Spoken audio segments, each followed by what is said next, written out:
Shalom, selamat berjumpa kembali di acara Mari Berdoa, ayat firman Tuhan di siang hari.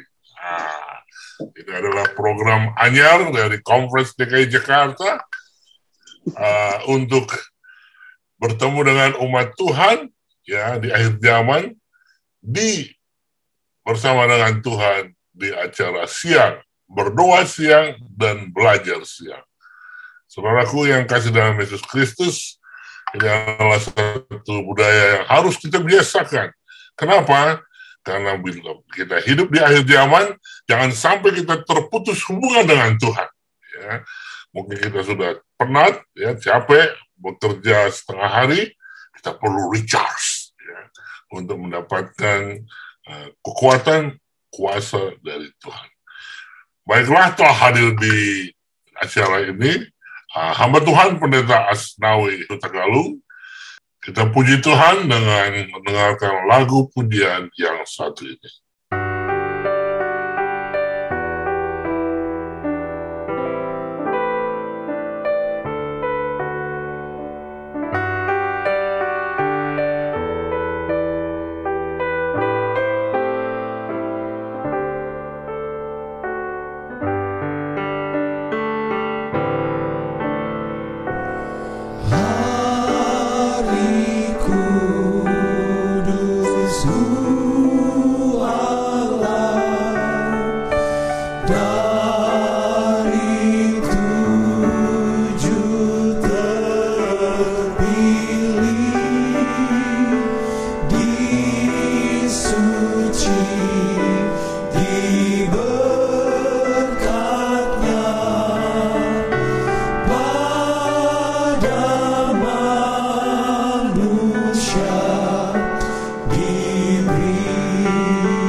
Mari kita berdoa.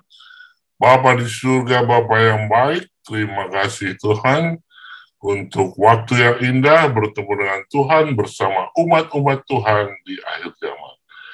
Hadirlah Roh Kristus dalam hati kami, pimpin ibadah ini, dan berikan kepada kami persatuan dan kesatuan melalui kuasa Roh Kudus-Mu, sehingga kami boleh menerima berkat Tuhan, dan iman kami semakin dikuatkan, Yesus hadir, dan kami siap untuk bersaksi dan menginjil. Ampuni dosa kami dalam nama Yesus kami berdoa. Amin. Saudaraku yang kasih dalam Yesus Kristus, untuk 25 menit ke depan kita akan belajar Roh Nubuat, ya. Roh Nubuat dari buku tulisan Nyonya White tentang The Prayer. Namun sebelum itu kita juga selalu belajar tentang pekabaran 3 malaikat yang ada dalam tulisan Roh Nubuat maupun di Alkitab. Hal ini kita lakukan untuk diulang-ulangi sampai kita mengerti. Mengapa? Karena tujuan dari pertemuan ini adalah mendorong kita untuk memiliki tabiat Kristus, rindu menyelamatkan banyak jiwa, lalu Tuhan berkata, siapa yang akan aku utus? Ini aku, utuslah aku. Nah, kita mau menginjil, tapi kita harus kuasai ya, bahwasanya kita ini penginjilan di bidang mananya, ya. Harus jangan salah sampai salah approach, ya. Kenapa? Kita coba belajar. Ya. Ini tadi kemarin sudah pernah kita sampaikan, ya. Umat Tuhan dengan misi penyelamatan, ya, dan hasilnya. Lihat, kalau di zaman perjanjian lama, ya, yang membawa misi penyelamatan itu adalah keturunan bangsa Israel sesuai dengan janji Tuhan, ya, dalam Kejadian 2, ya. Sebelumnya sudah ada ini, tapi ini hasilnya, ya. Kita lihat, kalau bangsa Israel di zaman perjanjian lama, mereka punya penginjilan adalah beritahu, ya, kalau engkau yang selamat, ya, yang bisa menyelamatkan engkau adalah Yesus Kristus, dilambangkan melalui domba, ya. Jadi harus ada pengorbanan, potong domba, ya. Ini harus diajarkan ke seluruh bangsa dan dunia mengenai rencana Allah yang benar dan rencana keselamatannya. Janji itu mencapai kegenapannya hanya dalam Yesus Kristus yang datang dari benih Abraham membayar dosa-dosa seluruh bangsa bumi. Ya. Jadi Tuhan, ya, umat Tuhan dengan misi penyelamatan yang pertama, ya, memperkenalkan Yesus, ya, dilambangkan dengan domba dan anak domba Allah. Ya. Itu penginjilan mereka kepada seluruh bangsa. Lalu pada waktu Yesus datang ke dunia ini, ya, perintah penginjilan seperti ini dalam Matius 28 ayat 19. Pergilah, jadikanlah semua bangsa muridku, baptis mereka dalam nama Bapa, Anak, dan Roh Kudus. Ya. Jadi suruh menginjil ke seluruh dunia dengan berita apa? Ya, baptis. Ya. Jadikan manusia baru. Ya. Mati bersama Yesus, bangkit bersama Yesus. Keselamatan hanya di dalam Yesus Kristus saja. Ya. Ingat ciri khasnya. Ya. Lalu masuk kepada akhir zaman. Ya. Di akhir zaman, aku melihat seorang lain terbang di tengah langit. Padanya ada Injil yang kekal untuk diberitakan kepada mereka yang diam di atas bumi, kepada semua bangsa, suku, bahasa, dan kaum. Ya. Jadi ini pekabaran malaikat ketiga. Ya. Apa pemberitaannya? Tentang penghakiman.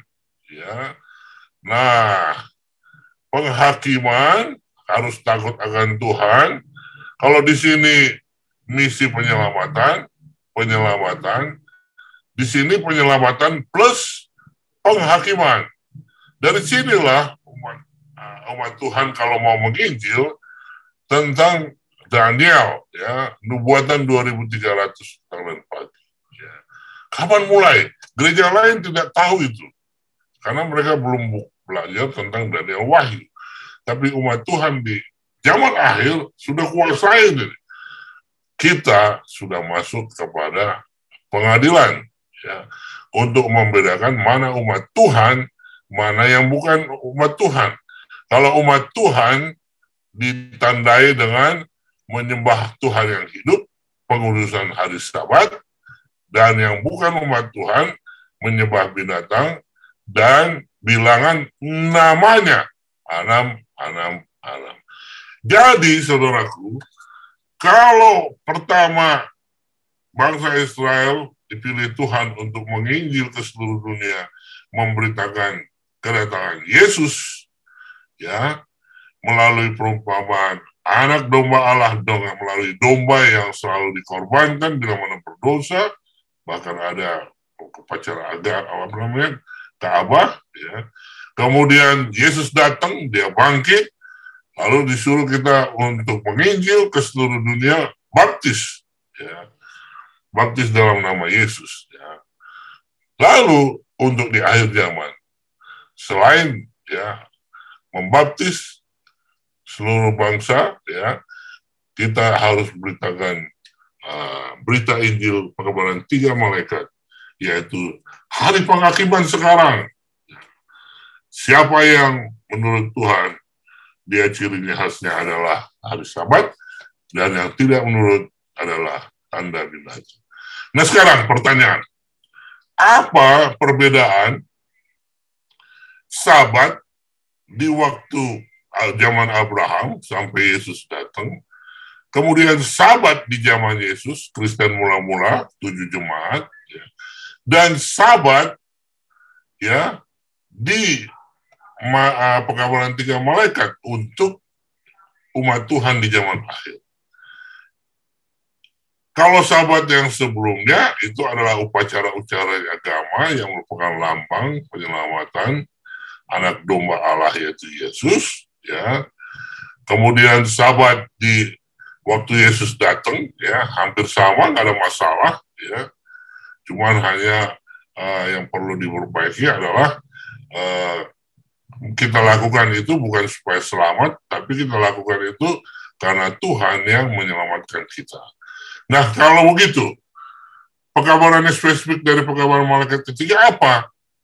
Ini Sabat itu tidak hanya sekedar seperti di zaman perjanjian lama, tapi Sabat yang kita harus kuduskan adalah Sabat untuk pengadilan, ya. Karena itu dijadikan untuk membedakan mana umat Tuhan, mana yang bukan umat Tuhan. Ada tandingannya. Kalau sebelumnya, ya, di zaman sebelumnya, masalahnya orang menyembah Tuhan yang tidak hidup. Ya, Tuhan itu mereka buat di ilah-ilah lain, kayu, pohon, binatang, dan lain sebagainya. Ya. Kemudian di zaman 7 jemaat, ya, dicampur aduklah, ya, kebenaran firman Tuhan dengan yang palsu, ya. Yang salah satunya adalah apa? Hari Sabat mereka buat harus Sabtu jadi hari Minggu. Dan yang paling hebat, ada yang mengaku, akulah Tuhan, ya, telah diberi kuasa untuk merubahnya. Jadi pekabaran kita yang spesifik dari sini, ya, dari sini. Cuman jangan lupa, ya, jangan lupa penekanannya adalah Yesus Kristus. Ya. Jadi kita bersyukur karena kita hidup sudah melihat kegenapan pekabaran pertama, kedua, dan ketiga. Jadi di zaman kita tidak melihat 1, 2, 3, tapi kita melihat kesatuan. Ya. Bahwasanya di pekabaran malaikat ketiga adalah yang beriman. Siapa pemenangnya? Yang beriman kepada Yesus Kristus. Kita tidak diselamatkan oleh karena perbuatan, tapi karena kasih karunia Tuhan. Jadi dengan kata lain, perbedaan penekanan hukum Sabat di zaman akhir dengan di zaman kemarin adalah Yesusnya dilambangkan anak domba, tapi sekarang Yesusnya sudah ada, dan Yesusnya itu tidak hanya di luar manusia, tapi Yesusnya itu harus ada di dalam manusia, manusianya yang mati, Yesusnya yang hidup. Dan saudaraku, ketika pekabaran-pekabaran ini berjalan ke seluruh bangsa dunia, maka kegenapan hasilnya adalah Wahyu 7 ayat 9 dan 10. Kemudian daripada itu aku melihat sesungguhnya suatu kumpulan besar orang banyak yang tidak dapat terhitung banyaknya, dari segala bangsa dan suku dan kaum bahasa, berdiri di hadapan tahta dan di hadapan Anak Domba, memakai jubah putih dan memegang daun palem di tangan mereka. Dengan suara nyaring mereka berseru, keselamatan bagi Allah kami yang duduk di atas tahta dan bagi Anak Domba. Haleluya. Lihat, semua yang kita injilin di seluruh bangsa, ya, itu pun hasilnya pun terdapat dari apa? Seluruh bangsa kegenapannya. Ya. Sekali lagi, ini Israel jasmani yang tadi sudah kita sebut, ya. Wujudnya adalah Yesus Kristus, Anak Domba Allah. Ini adalah Israel rohani, Kristen, ya. Penginjilan kita, ya. Misinya Yesus Kristus yang keselamatan.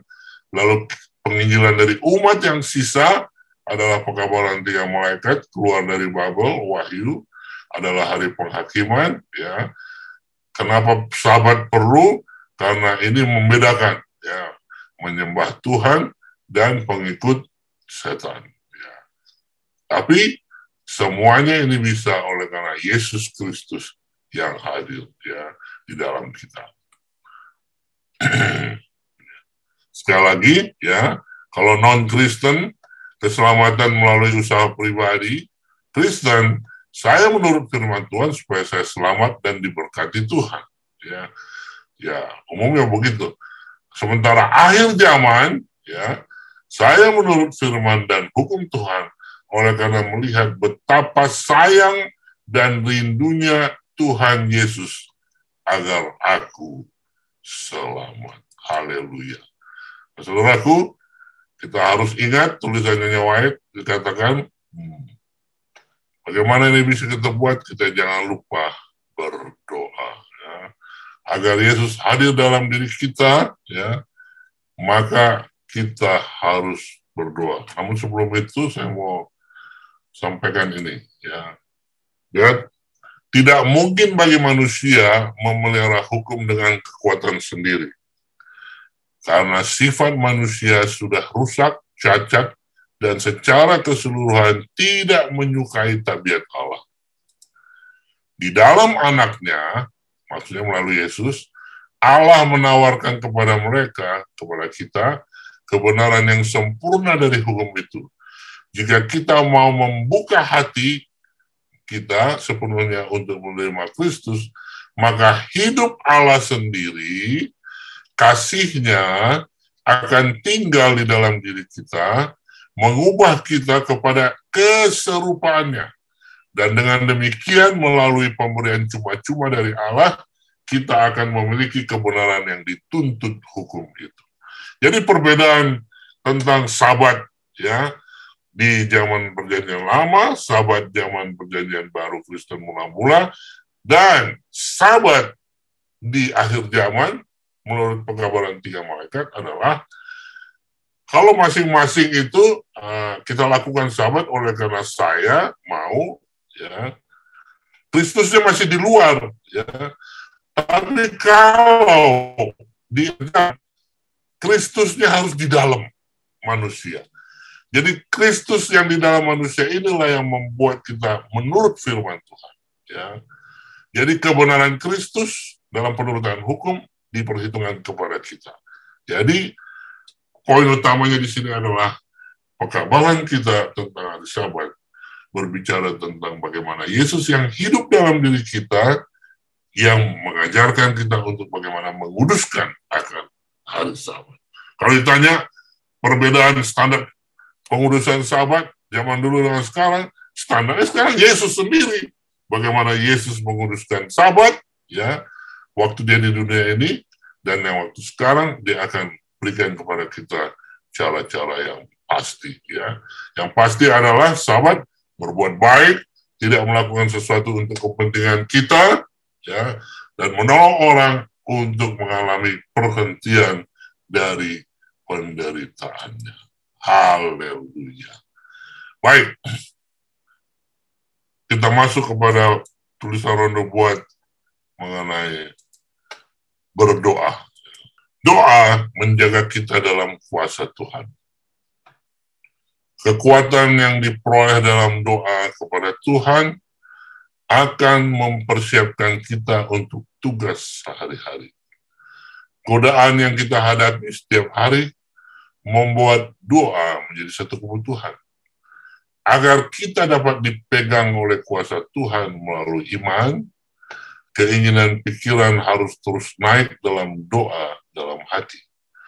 Ketika kita dikelilingi oleh pengaruh yang diperhitungkan untuk menuntun kita menjauh dari Tuhan, permohonan bantuan dan kekuatan kita haruslah tanpa rasa lelah. Kecuali jika memang demikian, kita tidak akan pernah berhasil dalam menghancurkan kesombongan dan mengatasi kuasa godaan untuk pengampunan dosa yang menahan kita dari juru selamat. Jadi dengan melakukan kegiatan berdoa, itu menjaga kita berada dalam kuasa Tuhan. Ya. Terang kebenaran yang menguduskan hidup akan menemukan kepada penerima nafsu berdosa hatinya yang berjuang untuk penguasaan. Dan yang membuatnya perlu untuk merenggangkan setiap keberanian dan mengerahkan semua kekuatannya untuk melawan setan sehingga dia dapat menaklukkan melalui jasa Kristus. Pelajaran kedua, kuasa ilahi menanti mereka yang menginginkannya. Anda mungkin memiliki perasaan yang dalam dan abadi tentang hal-hal yang kekal dan cinta untuk kemanusiaan yang telah ditunjukkan Kristus dalam hidupnya. Hubungan yang erat dengan surga akan memberikan nada yang tepat untuk kesetiaan Anda dan akan menjadi dasar kesuksesan Anda. Perasaan ketergantungan Anda akan mendorong Anda untuk berdoa. Rasa tanggung jawab memanggil Anda untuk berusaha. Doa dan usaha, usaha dan doa akan menjadi urusan hidup Anda. Anda harus berdoa seolah-olah efisiensi dan pujian semua karena Tuhan dan kerja seolah-olah tugas adalah milik Anda sendiri. Jika Anda menginginkan kekuasaan, Anda mungkin memilikinya. Itu menunggu draft Anda di atasnya. Hanya percaya kepada Tuhan, percaya pada firman-Nya, bertindak dengan iman, dan berkat akan datang. Ya. Demikian bacaan tulisan Rondo buat tentang doa, dan mari kita berdoa agar kita boleh dan sanggup menyampaikan pekabaran 3 malaikat di zaman akhir pada orang-orang yang belum mendapatkan kabar pengharapan. Tuhan memberkati kita. Saya bawakan dalam nama Tuhan Yesus Kristus. Amin. Sebelum kita belajar firman Tuhan, sekolah sahabat dari hamba Tuhan Pendeta Asnawi Tagalung, mari kita dengarkan lagu pujian yang satu ini.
Ku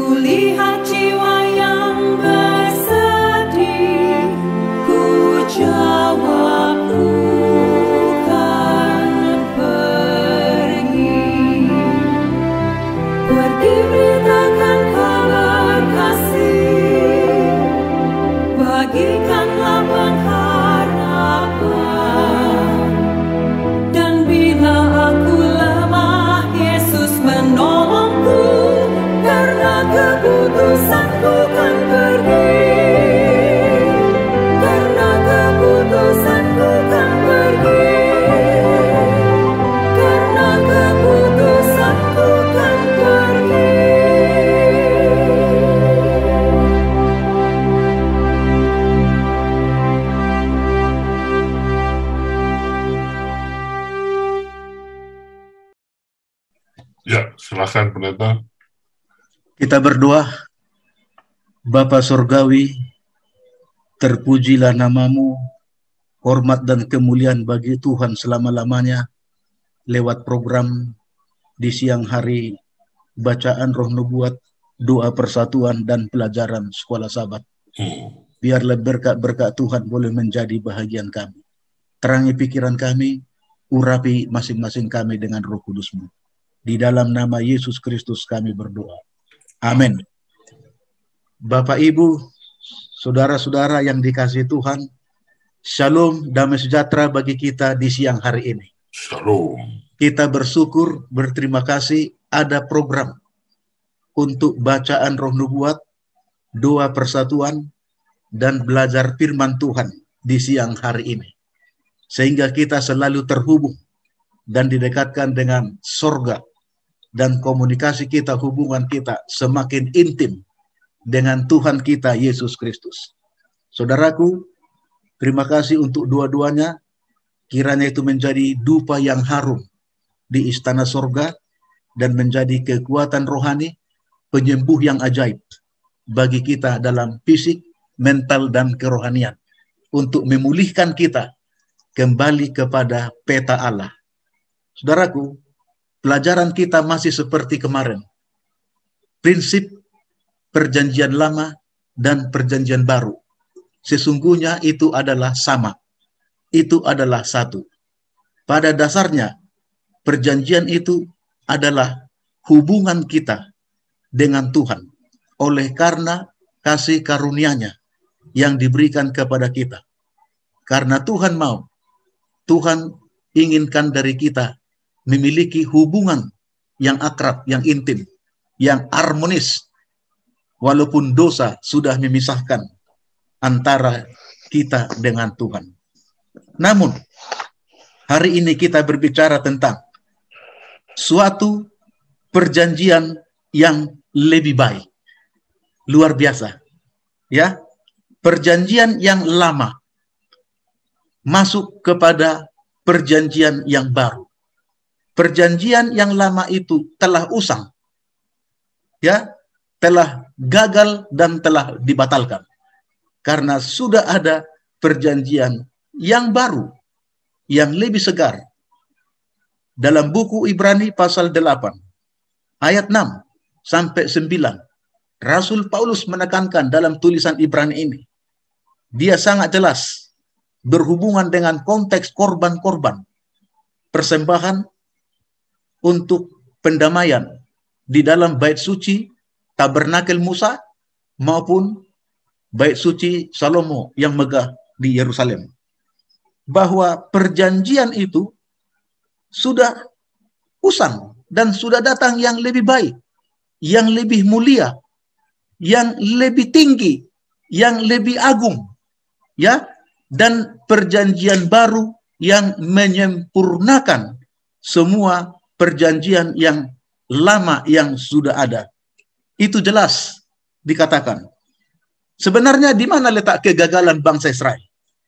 Letak kegagalannya bukan pada perjanjian itu, karena perjanjian Tuhan itu kepada umat pilihan tidak pernah gagal. Ya, orang lain boleh gagal secara pribadi atau secara korporasi, lembaga dari keimanan, keagamaan. Tetapi Tuhan, perjanjiannya, rencananya tidak pernah gagal. Jadi kegagalan orang Israel adalah mereka beralih titik fokus daripada iman kepada Allah lewat kasih karunia-Nya, mereka memusatkan kehidupannya kepada aturan-aturan, hukum-hukum yang dibuat. Bahkan ada tambahan-tambahan peraturan yang dimasukkan. Dan semakin dilegalisir, ya, disahkan oleh rabi-rabi Yahudi. Sehingga orang Israel itu jadi terpaku, terpusat hidupnya kepada legalisme. Disinilah kegagalan mereka. Mereka jadi gagal karena mereka sudah menyimpang, seharusnya keselamatan oleh kasih karunia lewat iman dan penurutan kepada Tuhan, menerima tawarannya lewat korban-korban yang disembelih pagi petang di bait suci, dan juga korban-korban penghapus dosa, pengampunan dosa, korban sajian, korban penebusan, dan juga korban pendamaian. Ya, tetapi mereka sudah berubah dalam paradigma pikiran mereka kepada penurutan hukum mendapatkan keselamatan, penurutan hukum mendapatkan berkat, penurutan hukum mendapatkan kesejahteraan, penurutan hukum mendapatkan hidup yang kekal. Akhirnya mereka jatuh ke dalam legalisme. Di sana letak daripada kegagalan perjanjian itu di dalam bangsa Israel yang sudah diikat kepada Tuhan. Bahkan lebih lanjut, dikatakan lagi di dalam Ibrani 8 ayat 7, 8, dan 9 itu, saudaraku, bahwa kegagalan bangsa Israel kepada janji yang pertama adalah terletak kepada mereka berpusat kepada penurutan hukum untuk mendapatkan keselamatan, yaitu usaha manusia, perbuatan manusia. Gantinya iman kepada Kristus yang menjadi kasih karunia Allah saja manusia beroleh keselamatan. Jadi sesungguhnya konsep perjanjian lama dengan konsep perjanjian baru di dalam prinsip dasarnya sama, bahwa keselamatan itu hanya kasih karunia Allah oleh iman.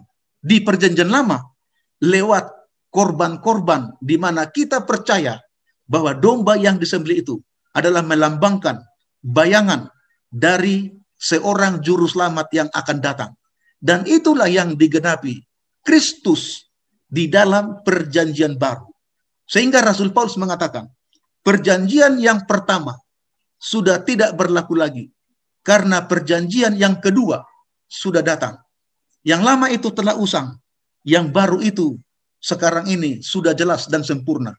Dan bukan hanya itu, kalau di dalam perjanjian lama, ketika seorang berdosa mengakui dosanya, menumpangkan tangannya di atas kepala domba, lalu domba itu disembelih, kemudian darahnya dibawa ke bilik suci, lalu dipercikkan di tirai yang membatasi bilik suci dengan bilik maha suci, dan itu semuanya adalah pekerjaan imam besar. Jadi ada satu paket di dalam rencana keselamatan oleh iman lewat kasih karunia Tuhan.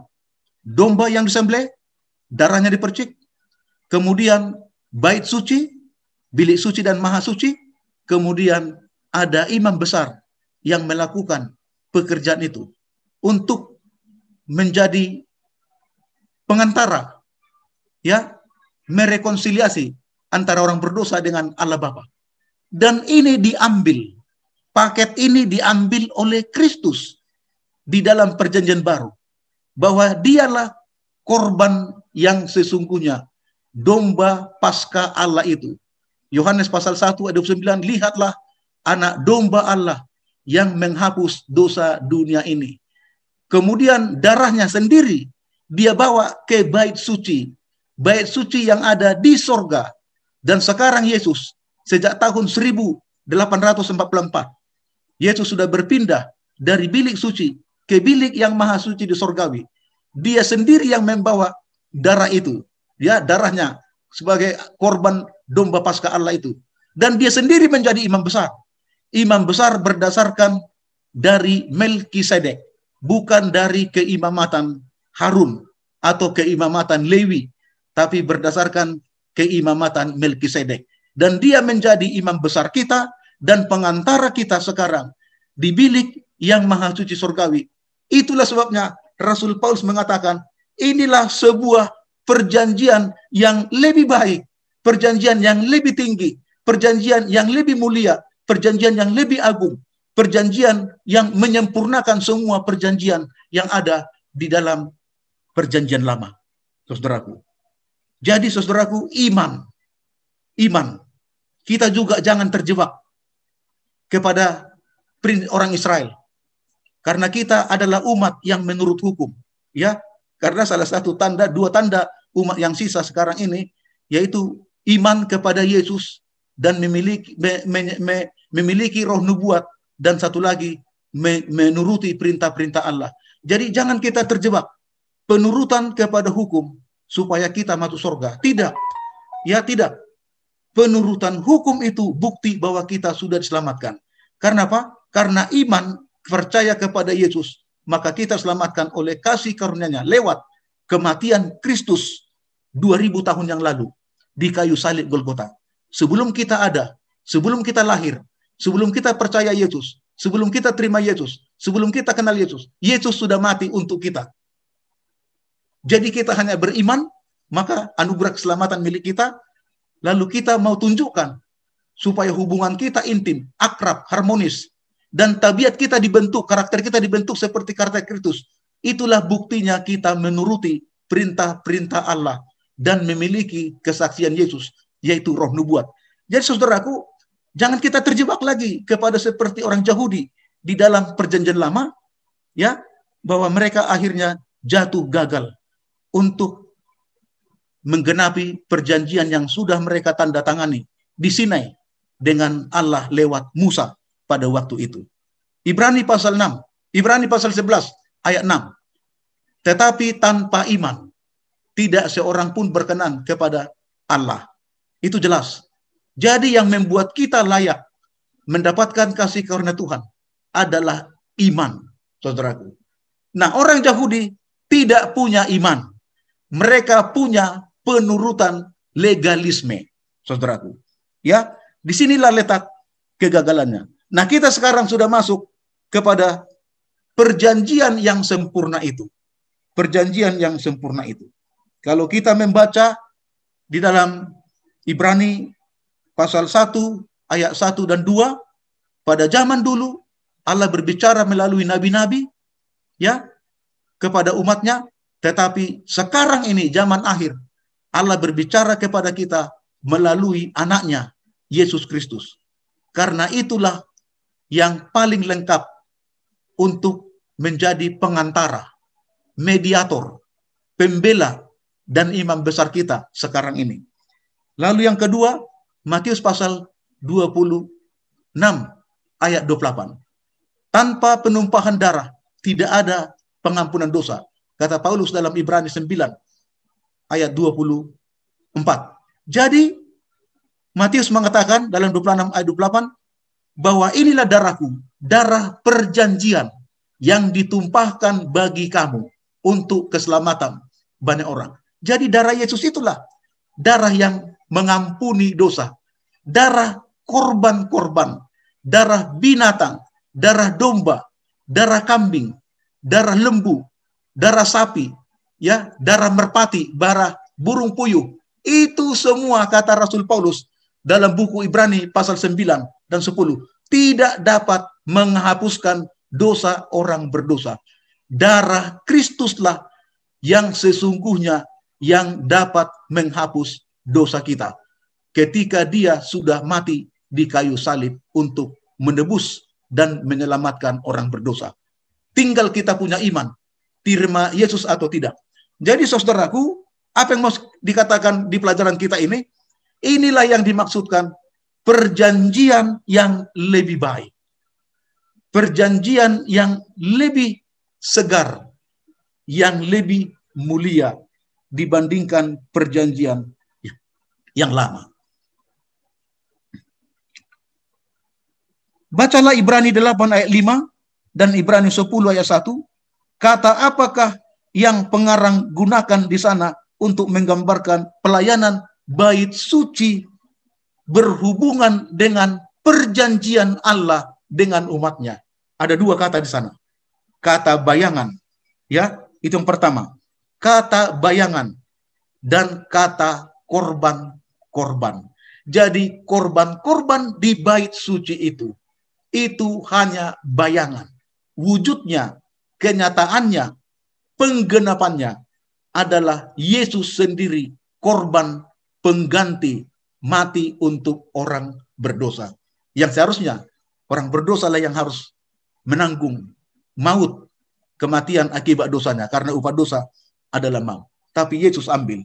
Lalu yang kedua, semua korban-korban pendamaian ini, walaupun ada satu kali di luar bait suci, ya, di atas gunung, di padang belantara, pernah dilakukan dalam buku Bilangan, ya. Tetapi semua korban-korban ini dilakukan pelayanannya di bait suci, baik bait suci tabernakel di padang belantara yang dibangun Musa, maupun bait suci yang megah yang dibangun Salomo di Yerusalem.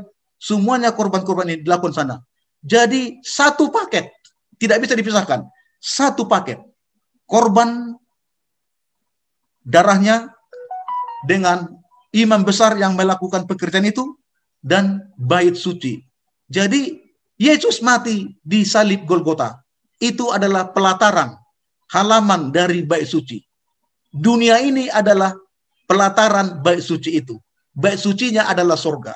Ya, itulah sebabnya ketika Yesus, Haleluya. Saudara-saudara, saya baru dapat berita mati listrik di rumah pendeta Tegalung.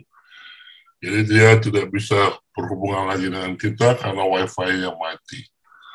Baik, saya pikir apa yang sudah dia sampaikan sudah cukup baik.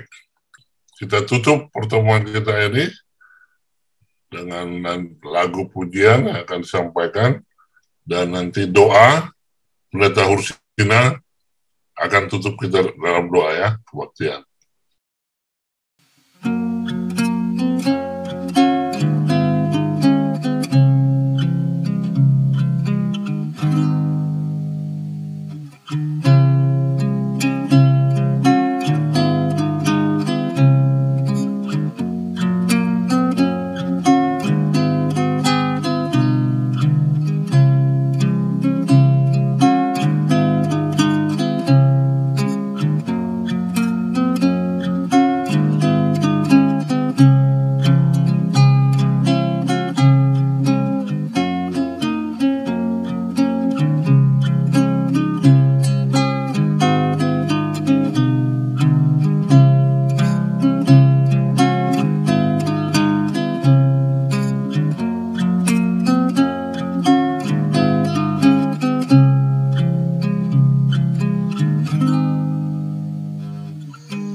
Baik, kita sama-sama berdoa.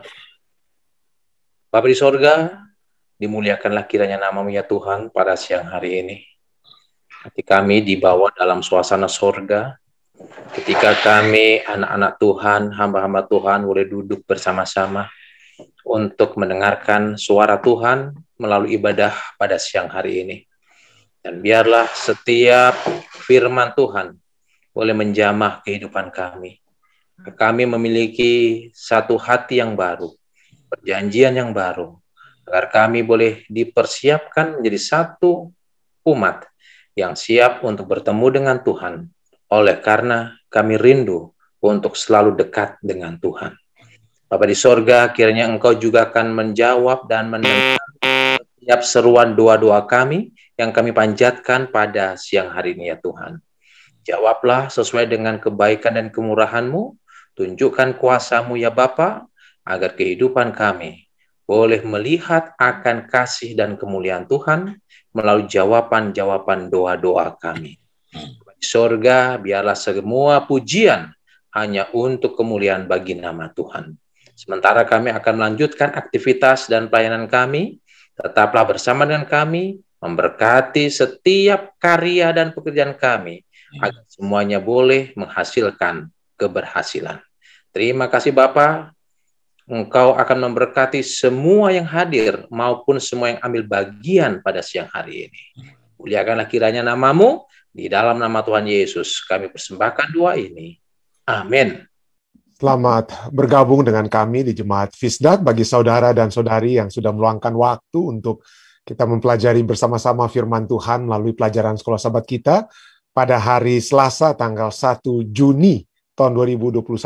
Tidak terasa kita sudah masuk ke bulan yang ke-6 ya, atau setengah tahun hampir kita akan lewati. Jadi kita bersyukur atas penyertaan Tuhan yang sudah menjadi bagian kita. Baik saudara sekalian, pada saat ini kita akan mempelajari satu pelajaran yang di minggu ke-10 ya, dari pelajaran kita dengan judul sepanjang minggu ini, Perjanjian Baru. Dan pada malam hari ini, pada hari Selasa, Perjanjian Lama dan Baru. Dan kita sudah pelajari beberapa waktu yang lalu bahwa kata Perjanjian Baru itu lebih tepatnya adalah perjanjian yang diperbarui atau diperbaharui. Ya, kenapa apa yang membedakan antara yang diperbaharui ini? Kenapa harus diperbaharui? Dan apa yang membedakannya dengan yang lama? Kita lihat tidak banyak perbedaannya. Kita sudah melihat bagaimana perjanjian yang diperbaharui ini masih memiliki unsur-unsur yang lama. Misalnya, sama-sama diberikan oleh Allah. Dan ada di dalamnya itu adalah hukum Taurat. Hukum Taurat yang menjaga agar umat-umat yang sudah berada dalam satu perjanjian dengan Allah ini dapat memiliki arah, yarah di dalam kehidupan mereka. Kalau demikian, kenapa harus ada dibedakan? Harus ada yang satu diperbaharui. Kenapa sampai harus diperbaharui? Inilah satu hal yang akan kita pelajari pada saat ini dari pelajaran Sekolah Sabat ini. Sangat menarik karena kita akan melihat apa dan siapa yang memperbaharui perjanjian yang Allah sudah buat. Mulai kepada Adam dan Hawa, kepada Nuh, kepada Abraham, kepada orang-orang Israel di Sinai. Dan kenapa sampai itu dikatakan diperbaharui? Mari kita baca pelajaran Sekolah Sabat seperti yang ditulis dari pelajaran Sekolah Sabat kita. Dimulaikan dengan kitab Yesaya 56 ayat 6 dan 7, di sana dikatakan, dan orang-orang asing, ya, orang-orang asing, ini berarti orang Israel selalu membedakan diri mereka sebagai umat-umat Tuhan dan orang-orang asing, ya, orang-orang kafir atau orang asing. Dan ini katakan apa ya? Bagaimana dengan posisi orang asing dengan perjanjian Tuhan? Kita tahu perjanjian Tuhan itu pertama-tama diberikan kepada apa? Seakan-akan hanya kepada orang Israel ya. Tapi mari kita lihat Yesaya 56 ayat 6 dan 7. Dan orang-orang asing yang menggabungkan diri kepada Tuhan akan melayani Dia. Menggabungkan diri akan melayani Dia untuk mengasihi nama Tuhan dan untuk menjadi hamba-hambanya. Jadi semua orang asing yang menggabungkan diri mengasihi Tuhan itu akan menjadi hamba-hamba Tuhan. Ya, semuanya yang memelihara hari Sabat, di hari Sabat ya, dari segala hukum Tuhan, ada begitu 10 hukum Tuhan ya, the 10 commandment. Tapi kenapa sehari Sabat yang ditekankan Yesaya 56? Karena ini mungkin inilah satu-satunya hukum yang memang ya, diperdebatkan sekali. Orang-orang tidak berdebat tentang jangan kamu membunuh dan lain sebagainya. Tetapi untuk Sabat inilah ini yang menjadi rame dengan kata lain ya. Jadi orang-orang asing yang berpegang kepada semuanya yang memelihara hari Sabat dan tidak menajiskannya, dan yang berpegang kepada perjanjianku, mereka akan kubawa ke gunungku yang kudus. Ini kata gunung Allah yang kudus ini kita akan ingat terus. Nanti ada ayat yang kita akan hubungkan antara gunung Allah yang kudus, perjanjianku dengan orang-orang asing ya. Mereka akan kubawa ke gunungku yang kudus dan akan kuberi kesukaan di rumah doaku.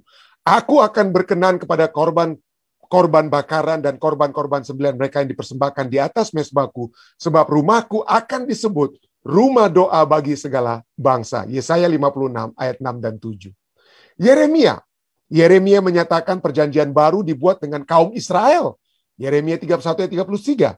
Maka kalau itu hanya dibuat kepada kaum Israel, apakah ini berarti literal secara harafiah bahwa hanya keturunan Abraham, yaitu orang yang berdarah dan lahir dari Yahudi saja yang menerima janji-janji perjanjian? Ya. Apa karena Yeremia 31 33 itu hanya ditujukan pada orang Israel yang lahir? Tidak. Fakta bahwa perjanjian itu hanya diberikan kepada orang Israel itu tidak benar. Bahkan dalam zaman perjanjian lama sekalipun, itu sudah dinyatakan seperti kita sudah baca tadi dari kitab Yesaya 56 tentang orang-orang asing. Ya.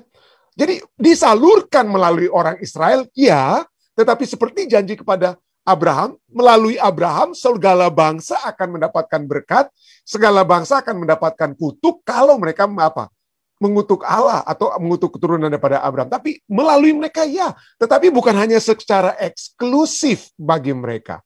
Jadi tidak, fakta itu tidak benar bahkan dalam zaman perjanjian lama.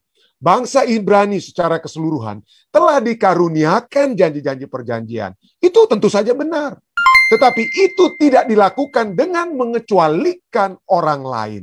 Sebaliknya, semua orang, apakah Yahudi atau bukan Yahudi, diundang untuk mengambil bagian dalam janji-janji itu. Tetapi mereka harus setuju dan masuk dalam perjanjian itu. Hal ini tentu saja tidak berbeda dengan kita saat ini. Kita semua diundang, semua orang untuk masuk dalam perjanjian dengan Allah. Bacalah kembali ayat-ayat dalam buku Yesaya di atas. Syarat apakah yang ditempatkan kepada mereka yang ingin melayani Tuhan?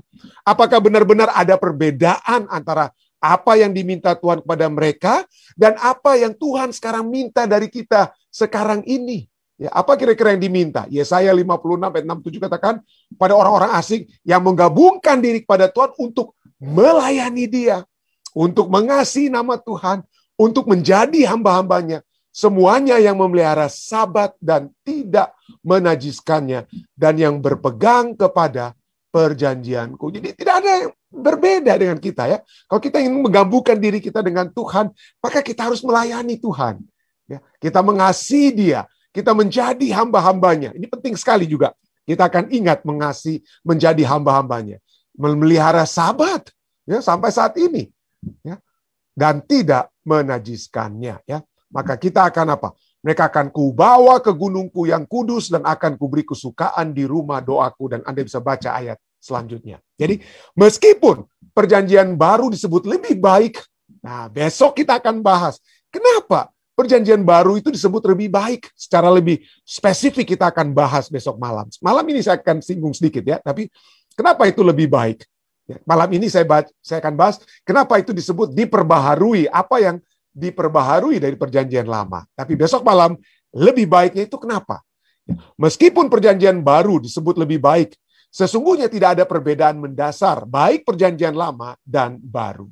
Adalah Allah yang sama yang menawarkan keselamatan yang sama melalui kasih karunia. Jadi jangan katakan, wah hanya kasih karunia itu hanya perjanjian baru. Tidak. Baca Keluaran 34 ayat 6, baru Roma 3 ayat 24. Itu ya tentang kasih karunia. Allah yang sama yang mencari umat, yang dengan iman menuntut janji-janji pengampunannya. Itu bukan hanya di Ibrani 8 ayat 12. Itu juga di Yeremia 31 ayat 34 berbicara tentang apa ya? Iman yang menuntut janji pengampunannya. Adalah Allah yang sama yang berusaha untuk menuliskan hukum ke dalam hati mereka yang akan mengikuti Dia dalam satu hubungan iman, apakah Yahudi ataupun orang kafir atau bukan Yahudi. Yeremia 31 ayat 33 dan Ibrani 8 ayat 10. Dalam perjanjian baru, orang-orang Yahudi merespons pada pemilihan kasih karunia dan menerima Yesus dan Injilnya.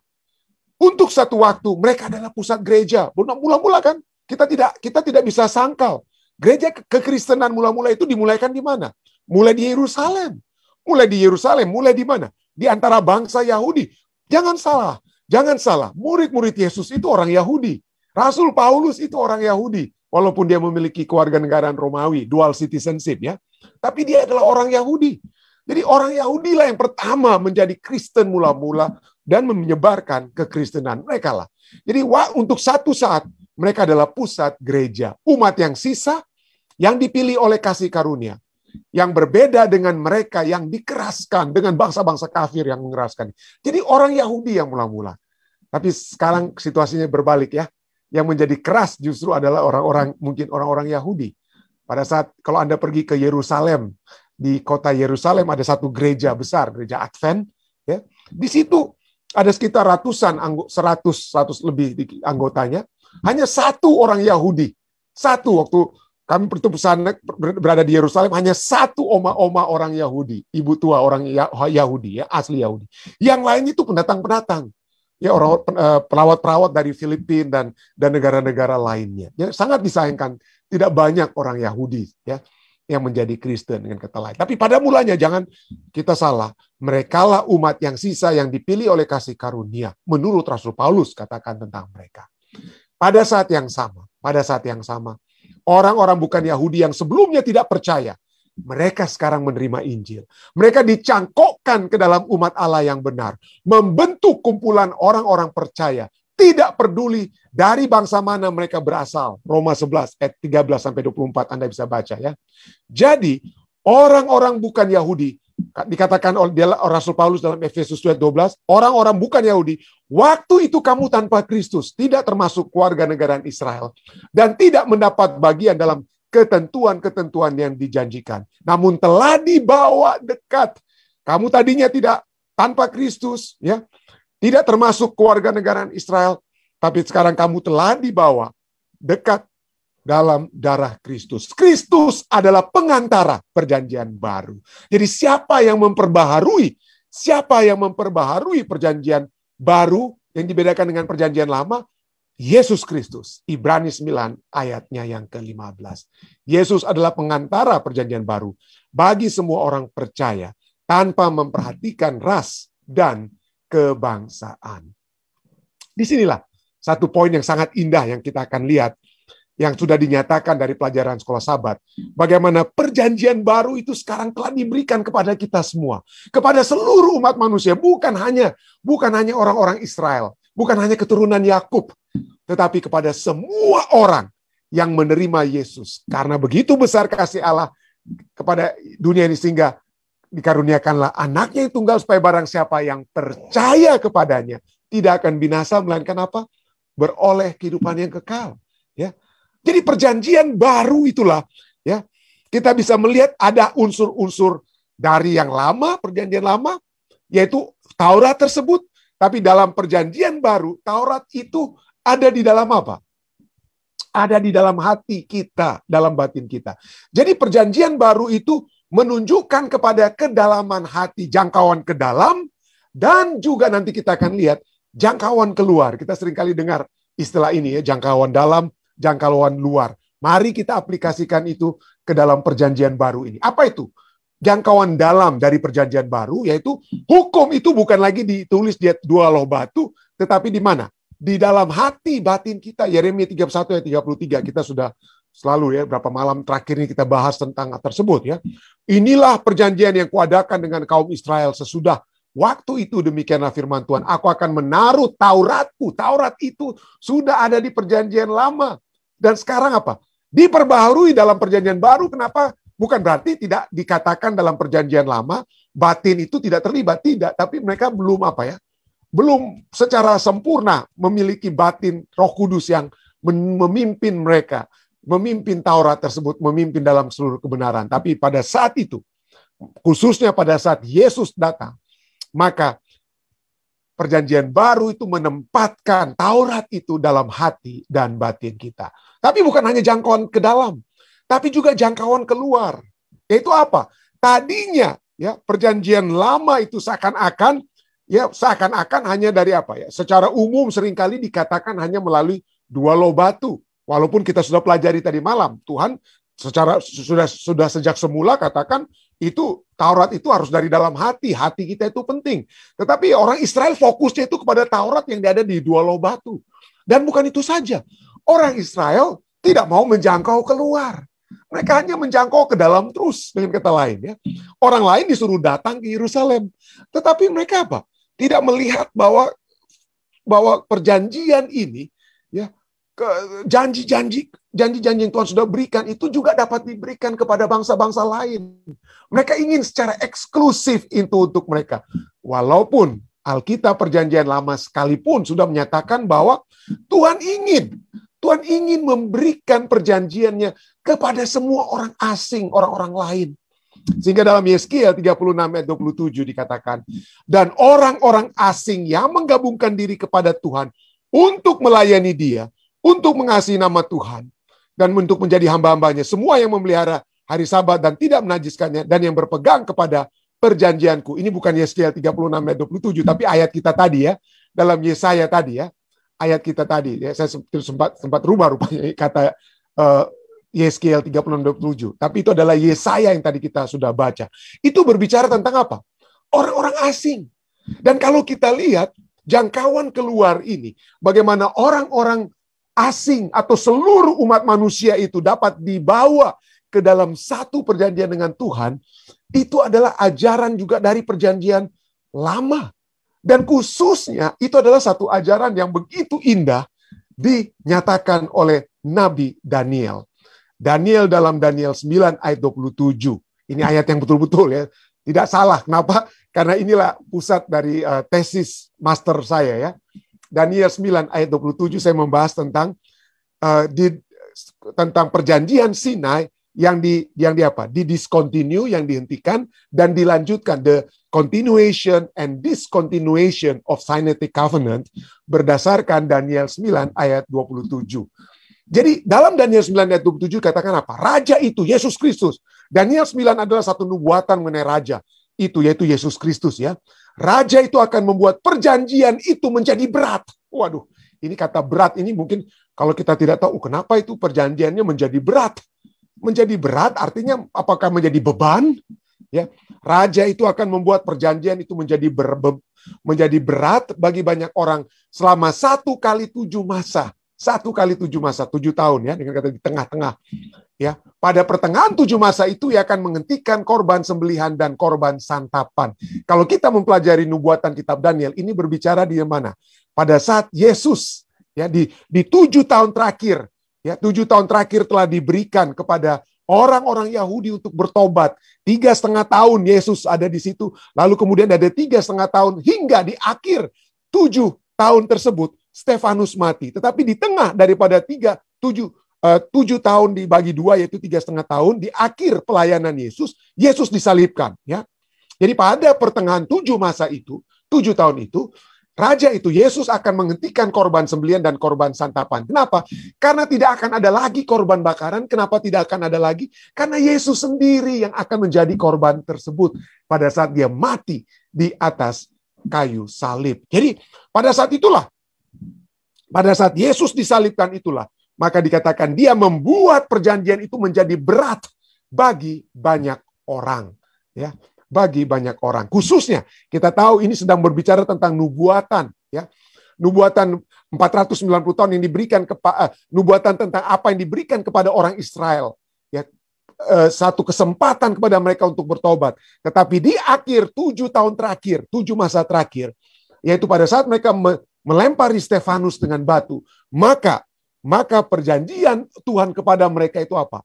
Perjanjian Tuhan kepada mereka itu dihentikan. Dengan kata lain, mereka telah menolak. Bukan karena Tuhan tidak mau lagi mereka, tapi karena mereka secara satu bangsa telah menolak untuk bertobat, untuk menjadi bangsa perjanjian Tuhan. Ya, itulah sebabnya raja itu membuat perjanjian itu menjadi berat bagi banyak orang. Apa artinya perjanjian itu menjadi berat? Bahasa Inggris, Alkitab bahasa Inggris adalah He will confirm a covenant. Dia akan meneguhkan satu perjanjian. He shall make a strong covenant. New Revised Standard Version katakan. Jadi dengan kata lain, kalau di bahasa Indonesia kan lebih tepat adalah bahwa raja itu akan membuat satu perjanjian yang lebih kuat. Jadi Yesus akan membuat pada saat Yesus menjadi pusat daripada perjanjian baru itu diperbaharui. Kenapa diperbaharui? Karena perjanjian itu dikuatkan oleh Yesus. Apa yang menyebabkan perjanjian itu kuat? Ya, bagaimana itu dikuatkan oleh Yesus? Karena sekarang perjanjian itu akan diberikan kepada banyak orang. Ya, bagi banyak orang. Raja itu akan membuat perjanjian yang kuat, perjanjian yang strong, confirm, atau memberikan satu perjanjian, meneguhkan satu perjanjian bagi banyak orang. Artinya apa? Rabim, dari kata Ibraninya, a great number of people, artinya universal dimension. Kata rabim ini muncul ya, kata banyak atau banyak orang ini muncul misalnya dalam Yesaya 2 ayat 3. Yesaya 2:3 katakan apa? Dan Rabim dan banyak, bukan hanya orang tapi banyak suku bangsa akan pergi serta berkata, mari kita naik ke gunung Tuhan, ke rumah Allah Yakub, ya, supaya Ia mengajar kita tentang jalan-jalannya. Di sini kita lihat, Anda lihat bagaimana perjanjian Tuhan itu sekarang melalui Yesus Kristus diberikan kepada banyak orang, agar supaya semua orang yang menerima perjanjian tersebut akan naik ke gunung Tuhan, akan naik menghadap hadirat Tuhan, akan dibenarkan memperoleh pembenaran tersebut. Nah, disinilah baru Yeskel 36:7, dan orang-orang asing yang berpegang pada perjanjianku. Saya pikir ini ayat yang sama dengan Yesaya. Saya mohon maaf ya. Ini bukan ayat yang berbeda, tapi Yesaya dan Yeskel juga ayat yang sama. Jadi saya pikir ini bukan ayat yang salah. Mudah-mudahan ada yang bisa cek, Dede, ya. Bisa cek ayatnya ini ya, tidak salah, tidak berbeda juga dengan ayat inti kita di kitab Yesaya tadi ya, Yesaya 52, tapi Yeskel 36 ayat 27 juga ya. Dan orang-orang asing yang berpegang kepada perjanjianku, mereka akan kubawa ke gunungku yang kudus dan akan kuberi kesukaan di rumah doaku. Jadi sini kita lihat baik Yesaya, Yeskel, Yeremia berbicara tentang apa? Tentang perjanjian, dan Daniel khususnya berbicara tentang perjanjian kepada orang banyak yang supaya mereka dibawa ya, dibawa ke gunung Tuhan. Artinya itu menghadap hadirat Tuhan. Orang-orang yang seperti orang-orang yang diselamatkan ya. Raja itu akan membuat perjanjian itu menjadi berat bagi banyak orang. He shall make a strong covenant with many. Yesaya 53:13-11 katakan apa? Sesungguhnya hambaku, ini berbicara tentang raja itu, Yesus.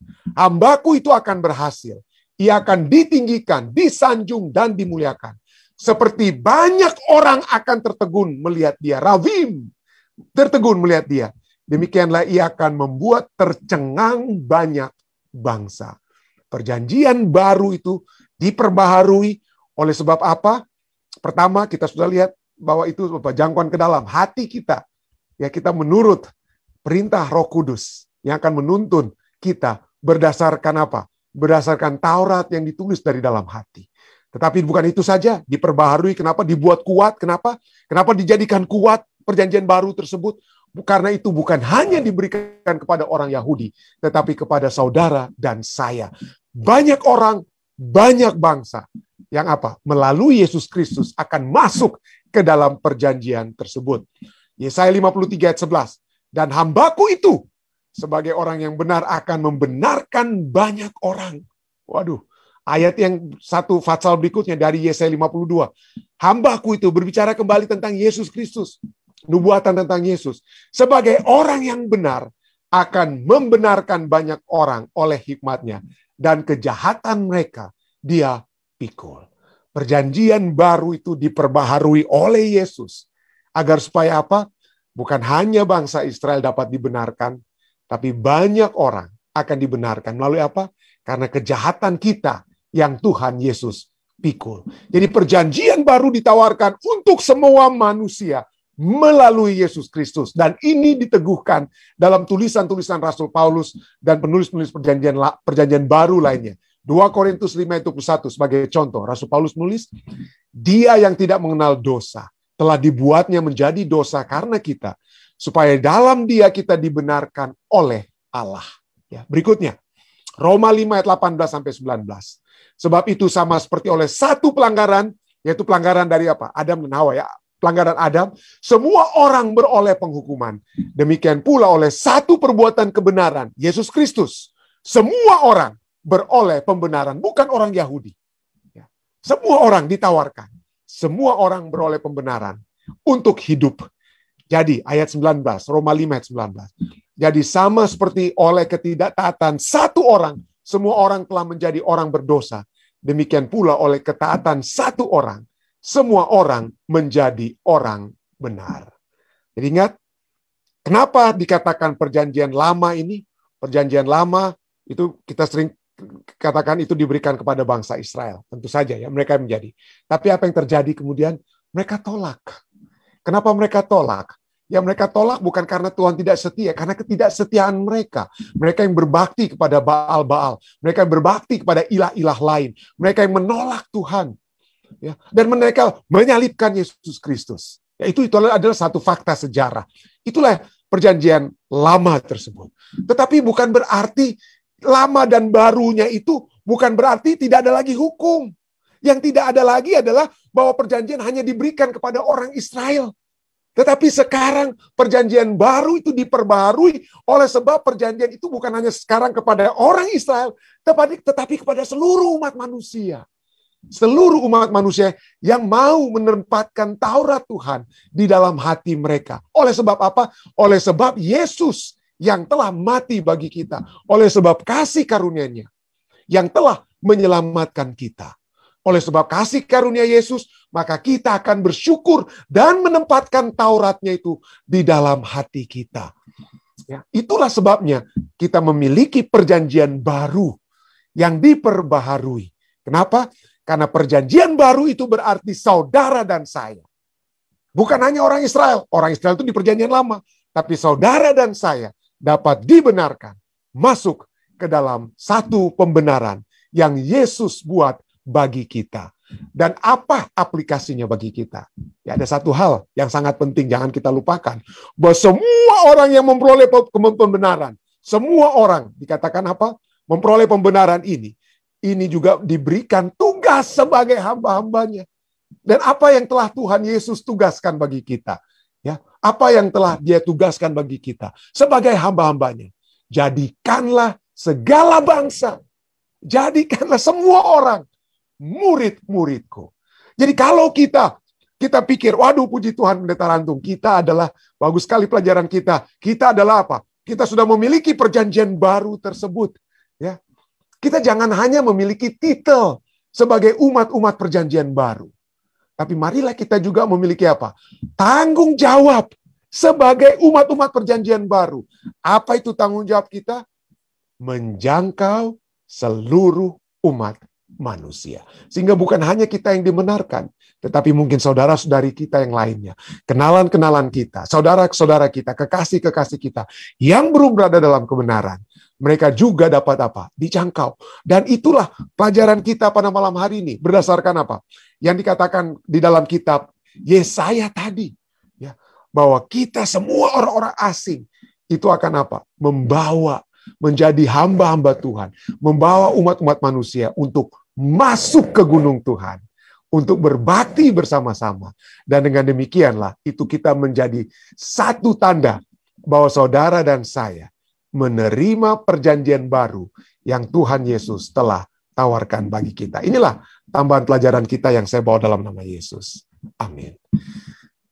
Baik, saudara sekalian, jika ada mungkin hal-hal yang dapat ditanyakan atau hal-hal yang dapat diklarifikasi sehubungan dengan pelajaran kita tentang perjanjian lama dan baru ya. Silakan. Ada kira-kira ingin ditambahkan? Apa yang membedakan yang lamanya dan yang barunya. Ya. Yang lamanya seperti saya katakan tadi tentunya hanya fokus pada orang Israel ya. Walaupun mereka harus membawa orang-orang lain, tapi itu mereka tidak lakukan. Jadi diperbaharui oleh sebab Yesus yang apa? Yesus yang membuat lebih nyata. Yesus yang membuat lebih nyata dan oleh sebab masuknya saudara dan saya juga ke dalam perjanjian yang telah Yesus perbaharui tersebut.